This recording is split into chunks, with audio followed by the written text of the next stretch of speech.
بابو قراءتی فاتحۃ الکتاب علی الجنازہ، یعنی نماز جنازہ میں سورہ فاتحہ پڑھنے کا باب۔ الحمد شریف نماز جنازہ میں پڑھیں گے یا نہیں، یہ اس کا باب ہے۔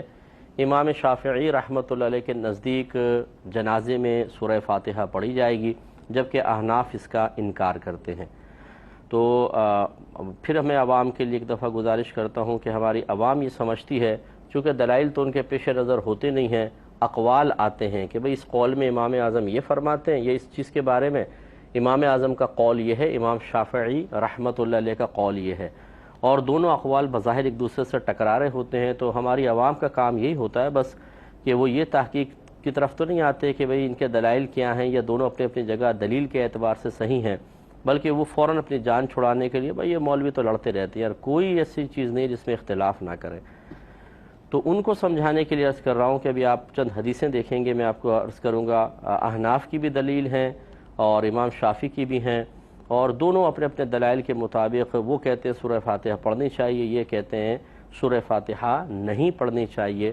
تو لہٰذا اب ہوتا یہ ہے کہ اگر یہ دو امام اپنا قول بیان نہ کرتے، فرض کر لیں، اور آپ کے میرے سامنے تمام احادیث رکھ دی جاتی، تو میں سوال کرتا ہوں ایسے حضرات سے جو ان ائمہ پہ اعتراض کرتے ہیں کہ بتائیے آپ کیا کرتے؟ کچھ حدیثیں یہ کہہ رہی ہیں، کچھ حدیثیں یہ ہیں، صحابہ کا عمل اس طرف یہ ہے، اس طرف یہ ہے، تابعین کا عمل مختلف ہے، پھر کیا کریں گے کہ ایک کو غلط دوسرے کو صحیح کہیں گے؟ یہ جرات تو کوئی بھی نہیں کر سکتا، یا دونوں کو ہی صحیح کہیں گے؟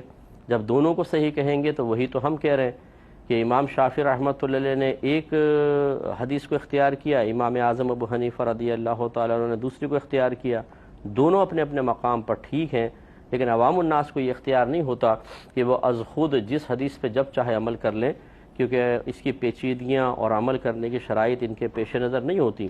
تو اس لیے پھر حکم دیا گیا کہ ہر شخص اپنے امام کی پیروی کرے، ہر مختلف فی مسئلہ کہ جس میں احادیث یا قرآن کی آیات بظاہر ایک دوسرے سے ٹکراتی ہوئی محسوس ہوں، دلائل مختلف ہوں، اس میں حکم شرع یہی ہوتا ہے کہ ہر شخص اس امام کی پیروی کرے گا جس کو وہ فالو کرتا ہے، یا جس کو مطلب وہ اپنا امام مانتا ہے۔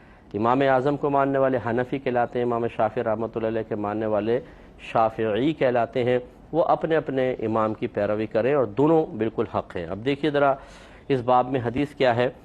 حدیث ہے 1335، حضرت عبداللہ بن عباس رضی اللہ تعالی عنہما کے بارے میں۔ حضرت عبداللہ بن عوف کہتے ہیں، یہ طلحہ بن عبداللہ بن عوف یہ کہتے ہیں کہ حضرت عبداللہ بن عباس کے پیچھے ایک جنازے پر نماز پڑھی، یعنی میں نے اور ایک قوم نے، پس انہوں نے سورۃ الفاتحہ پڑھی اور فرمایا کہ تاکہ لوگ جان لیں کہ سورہ فاتحہ پڑھنا سنت ہے، یعنی انہوں نے کہا کہ میں نے اس لیے سورہ فاتحہ پڑھی تاکہ لوگ جان لیں کہ سورہ فاتحہ پڑھنا سنت ہے۔ تو اب اس حدیث سے تو بظاہر لگتا ہے کہ جی نماز جنازہ میں سورہ فاتحہ پڑھنی چاہیے، لیکن احناف کے نزدیک اور دلائل ہیں جو میں عرض کرتا ہوں۔ پہلے اسی کی توثیق میں کچھ حدیثیں یا اور کچھ اقوال دیکھ لیجئے۔ یہ سنن ترمذی کے اندر طلحہ بن عبداللہ بن عوف بیان کرتے ہیں، یہی حدیث ہے کہ حضرت عبداللہ بن عباس نے جنازے پر نماز پڑھائی، پھر سورہ فاتحہ پڑھی، تو میں نے ان سے سوال کیا۔ اب دیکھیں جو سوال کرنا ہی ثابت کرتا ہے، جنازہ تو روزانہ پڑھ رہے ہیں اور بہت سارے جنازے پڑھے ہوں گے، لیکن ابن عباس کے پیچھے جب پڑھا تو سورہ فاتحہ، اور وہ انہوں نے جہر سے پڑھی تبھی آپ کو سنائی دی، تو آپ نے پھر کویسچن کیا یہ کیوں پڑھی آپ نے؟ تو یہ پوچھنا ہی یہ ظاہر کرتا ہے کہ اس وقت بھی مختلف مسئلے چل رہے تھے یا مختلف عمل چل رہا تھا۔ کچھ جیسے عبداللہ بن عباس ایک بہت بڑے مجتہد ہیں، ایسے عبداللہ بن مسعود ہیں، یہ بہت بڑے مجتہد، تو ہو سکتا ہے عبداللہ بن مسعود جو ہیں، امام اعظم اکثر عبداللہ بن مسعود رضی اللہ تعالیٰ عنہ کی احادیث لیتے ہیں، وہ نہیں پڑھتے تھے تو انہوں نے پہلے ان کے پیچھے پڑھی ہوگی۔ اب عبداللہ بن عباس کے پیچھے آپ پڑھی تو ادھر سورہ فاتحہ پڑھ رہے ہیں، تو اسی لیے پھر کویسچن کیا، ورنہ اگر یہ رائٹ سلسلہ ہوتا اور مختلف ہی بالکل نہ ہوتا تو پھر سوال کرنے کی ضرورت ہی نہیں تھی۔ تو انہوں نے کہا کہ یہ سنت ہے، اس لیے میں پڑھ رہا ہوں۔ دوسرا ایک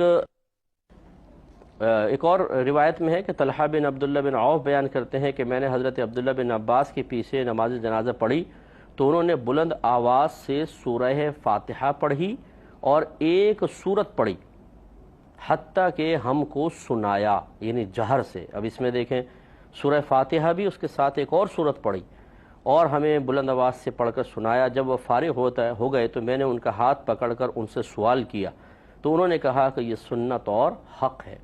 یہ سنن نسائی کی روایت ہے۔ اسی طرح سنن ابن ماجہ میں ہے کہ حضرت ام شریک انصاریہ بیان کرتی ہیں کہ ہمیں رسول اللہ صلی اللہ علیہ وسلم نے حکم دیا کہ ہم نماز جنازہ میں سورہ فاتحہ پڑھیں۔ تو یہ ایک روایت ان سے بھی آ گئی۔ حضرت ابو امامہ رضی اللہ تعالیٰ عنہ سے روایت ہے کہ نماز جنازہ میں سنت یہ ہے کہ پہلی تکبیر کے بعد سورہ فاتحہ پڑھی جائے، پھر 3 تکبیریں لگائی جائیں اور آخر میں سلام پھیرا جائے۔ یہ سنن نسائی کی روایت ہے۔ تو آپ یہ دیکھیں ان میں تائید موجود ہے۔ اب جو احناف جس پر عمل پیرا ہوتے ہیں وہ چند دیکھ لیں۔ نافع بیان کرتے ہیں کہ حضرت ابن عمر رضی اللہ تعالی عنہما نماز جنازہ میں قرآن نہیں پڑھتے تھے۔ یہ مصنف ابن ابی شیبہ کی روایت ہے، اور یہ مصنف ابن ابی شیبہ کی تصنیف ہے المصنف۔ تو اس میں حدیثیں جمع کی ہیں، اور یہ بہت بڑے امام گزرے ہیں، بہت بڑے محدث ہیں، اور بہت کم واسطوں سے آپ کی حدیثیں نبی کریم صلی اللہ علیہ وسلم کے ساتھ متصل ہو جاتی ہیں، تو ان کی روایت کی بڑی اہمیت ہوتی ہے۔ ابو المنہال بیان کرتے ہیں کہ میں نے ابو العالیہ سے پوچھا کہ کیا نماز جنازہ میں سورہ فاتحہ پڑھی جائے گی؟ انہوں نے کہا کہ میرا گمان یہ ہے کہ سورہ فاتحہ صرف اس نماز میں پڑھی جائے گی جس میں رکوع اور سجود ہوں۔ یہ بھی مصنف ابن ابی شیبہ کی روایت ہے۔ موسیٰ بن علی اپنے والد سے روایت کرتے ہیں کہ میں نے حضرت فضالہ بن عبید رضی اللہ تعالی عنہ سے پوچھا کیا نماز جنازہ میں قرآن پڑھا جائے گا؟ انہوں نے فرمایا کہ نہیں۔ یہ بھی مصنف کی روایت۔ اس طرح سعید بن ابی بردہ اپنے والد سے روایت کرتے ہیں کہ ایک شخص نے ان سے پوچھا کہ میں نماز جنازہ میں سورہ فاتحہ پڑھوں؟ تو آپ نے فرمایا کہ مت پڑھو۔ تو دیکھیں کئی صحابہ سے یہ چیز بھی ثابت ہو رہی ہے۔ ابو حسین نے شعبی سے روایت کیا کہ نماز جنازہ میں قرآن مجید کی تلاوت نہیں ہے۔ طاؤس اور عطا تابعین میں سے ہیں، کہتے ہیں نماز جنازہ میں قرآن پاک کا انکار کرتے تھے۔ بکر بن عبداللہ یہ بھی تابعین میں سے ہیں، کہتے ہیں کہ مجھے نماز جنازہ میں قرآن پڑھنے کا علم نہیں۔ یعنی کہنے کا مطلب یہ ہے کہ میرے پاس کوئی ایسی حدیث نہیں آئی کہ جس میں مجھے یہ علم حاصل ہوا ہو کہ سورہ فاتحہ پڑھی جائے گی۔ تو اس کا مطلب ہے کہ اتنے بڑے امام کے سامنے جب کوئی ایسی حدیث نہیں آئی تو عمل اسی پر اس زمانے میں آپ کے اطراف میں رہا کہ سورہ فاتحہ وغیرہ نماز جنازہ میں نہ پڑھی جائے۔ تو اس سے یہ معلوم ہوا کہ مختلف ہی مسئلہ ہے۔ ہم احناف ہیں، حنفی جب پڑھے گا تو میں نے آپ کو بتا ہی دیا پہلی تکبیر کے بعد صرف ثنا پڑھے گا اور خاموش ہو جائے گا، اگر مطلب امام ابھی پڑھ رہے ہیں تو خاموش۔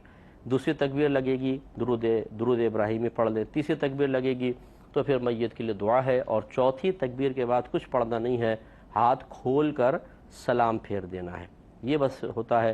یہ ضروری ہے کہ جب آپ نماز جنازہ ادا کریں تو 4 تکبیریں اس میں ہیں اور چاروں کی چاروں ضروری ہوتی ہیں، تو اتنی آواز کم از کم اپنے رکھیں کہ آپ کے اپنے کان اپنی آواز کو سن لیں۔ یہ ذہن میں رکھیں، یہ ضروری ہوتا ہے۔ جہاں کہیں شریعت نے یہ فرمایا کہ کہو یا پڑھو، چاہے وہ طلاق میں ہے، قربانی کرتے وقت ہے، نکاح کرتے وقت ہے، نماز میں آپ اکیلے بھی پڑھ رہے ہوں تو قرات کرنی ہوتی ہے، اتنی آواز ضروری ہوتی ہے کہ آپ کے کان سن لیں۔ اب جس چیز کا پڑھنا فرض ہے، لازم ہے، اگر اس میں آواز کان تک نہ پہنچی تو کہا جائے گا کہ آپ نے فرض پورا نہیں کیا۔ اگر کسی چیز کا پڑھنا واجب ہے اور تو سمجھ لیں اس میں کان تک آواز پہنچانا بھی واجب ہوگا، اگر آپ نہیں پہنچائیں گے تو ترک واجب ہوا، عبادت ہو جائے گی لیکن ناقص ہوگی اور اس کو دوبارہ دہرانا ہوگا۔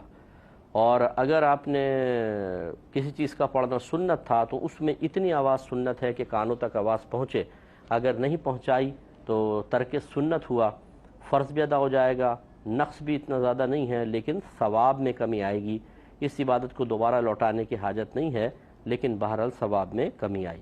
تو اس لیے نماز جنازہ میں چاروں تکبیروں میں اتنی آواز کان تک پہنچانا ضروری ہے کہ تاکہ آپ سن لیں، تاکہ آپ کی نماز ہو۔ پھر جو اس میں پڑھنا ہے وہ سنت ہے، اتنی آواز آپ بڑھا کر اپنے کانوں تک پہنچائیں کہ تاکہ سنت بھی ادا ہو جائے۔